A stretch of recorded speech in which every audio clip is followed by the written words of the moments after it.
ನಾಳೆ ಶ್ರೀರಂಗಪಟ್ಟಣ ಶಹರದಲ್ಲಿ ಹನುಮಮಾಲ ಸಂಕೀರ್ತನೆ ಯಾತ್ರೆ ಬಂದೋಬಸ್ತ್ ನಾವು ಎಲ್ಲ ಸಿಬ್ಬಂದಿಗಳನ್ನು ನಿಯೋಜನೆ ಮಾಡಿದ್ದೀವಿ. ಮುಖ್ಯವಾಗಿ ನಾಳೆ 10 ಗಂಟೆಗೆ ನಿಮಿಷಾಂಬ ದೇವಸ್ಥಾನದ ಒಂದು ಆವರಣದಲ್ಲಿ 1 ಗಂಟೆ ಫಂಕ್ಷನ್ ಮಾಡಿ ಇಲ್ಲಿಂದ ಗಂಜಾಂ ಮುಖಾಂತರ KSRTC ಬಸ್ ಸ್ಟ್ಯಾಂಡು ಮತ್ತು ಜಾಮಿಯಾ ಮಸೀದಿ ಪಕ್ಕದ ರಸ್ತೆಯಲ್ಲಿ ಪೇಟೆ ಬೀದಿ ಮುಖಾಂತರ ಮೆರವಣಿಗೆ ಹೋಗಿ ರಂಗನಾಥ ಸ್ವಾಮಿ ದೇವಸ್ಥಾನದ ಒಂದು ಆವರಣದಲ್ಲಿ ಕ್ಲೋಸ್ ಆಗ್ತದೆ.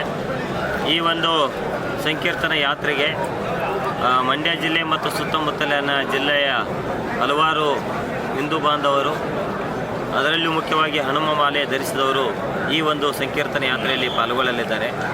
ಈ ಹಿನ್ನೆಲೆಯಲ್ಲಿ ಹೆಚ್ಚಿನ ಒಂದು ಭದ್ರತೆಯನ್ನು ನಾವು ಮಾಡಿದ್ದೀವಿ.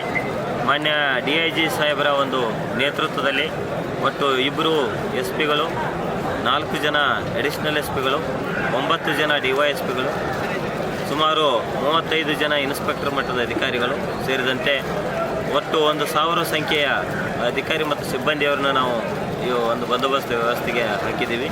ಅದರ ಜೊತೆಗೆ 200 ಸಂಖ್ಯೆಯ ಹೋಮ್ ಗಾರ್ಡ್ಗಳು, 10 KSRPಗಳು, 2 QRTಗಳು, 3 ಡ್ರೋನ್ ಕ್ಯಾಮ್ರಾ ಸೇರಿದಂತೆ ಒಟ್ಟಾರೆಯಾಗಿ ಈ ಒಂದು ಬಂದೋಬಸ್ತ್ ಎಲ್ಲ ರೀತಿಯಿಂದ ನಾವು ವ್ಯವಸ್ಥೆಯನ್ನು ಮಾಡಿದ್ದೀವಿ.